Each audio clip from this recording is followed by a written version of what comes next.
रामनवमी पूजा को लेकर क्या कुछ विशेष है इस मौके पर, थोड़ा सा मतलब विस्तार से बताएंगे।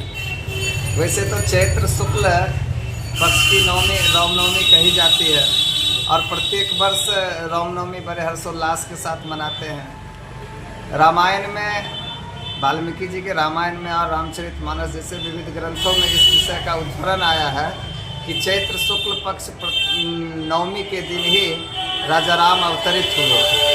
इसलिए स्थिति को राम अवतार रामनवमी के रूप में लोग मनाते हैं।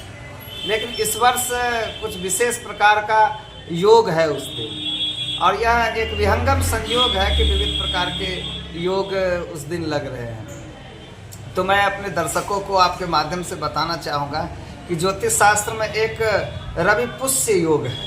27 नक्षत्रों में पुष्य नक्षत्र सबसे उत्तम नक्षत्र माना गया है, और बृहस्पतिवार के दिन अगर पुष्य नक्षत्र बीते या रविवार के दिन पुष्य नक्षत्र बीते तो यह रवि पुष्य योग और गुरु पुष्य योग कहा जाता है।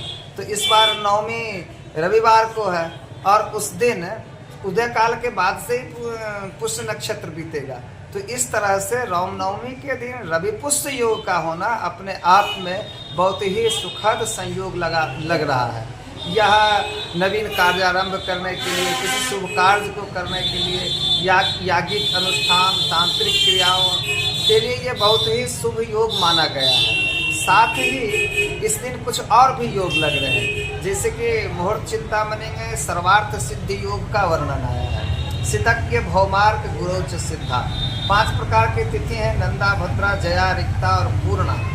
तो उसमें जो रिक्ता तिथि है, चतुर्थी, नवमी और चतुर्दशी, इसे सभी शुभ कार्यों के लिए वर्जित माना गया है। और उसमें रविवार को अगर ये रिक्ता तिथि पड़े, यानी कि चतुर्थी, नवमी और चतुर्दशी रविवार के दिन हो, तो यह सिद्धि योग देने वाला होता है।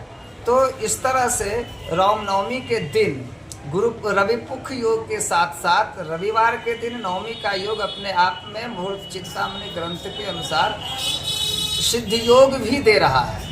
पुष्य नक्षत्र, रवि पुष्य योग, इसके साथ साथ सिद्धि योग, साथ ही उस दिन सुकर्मा योग भी बीतेगा, यानी कि सुंदर कर्म का योग भी उस दिन है।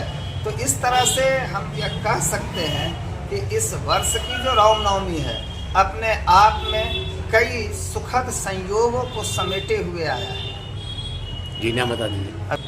जी आचार्य अविनाश शास्त्री, आप सबों को रामनवमी की बहुत बहुत शुभकामना।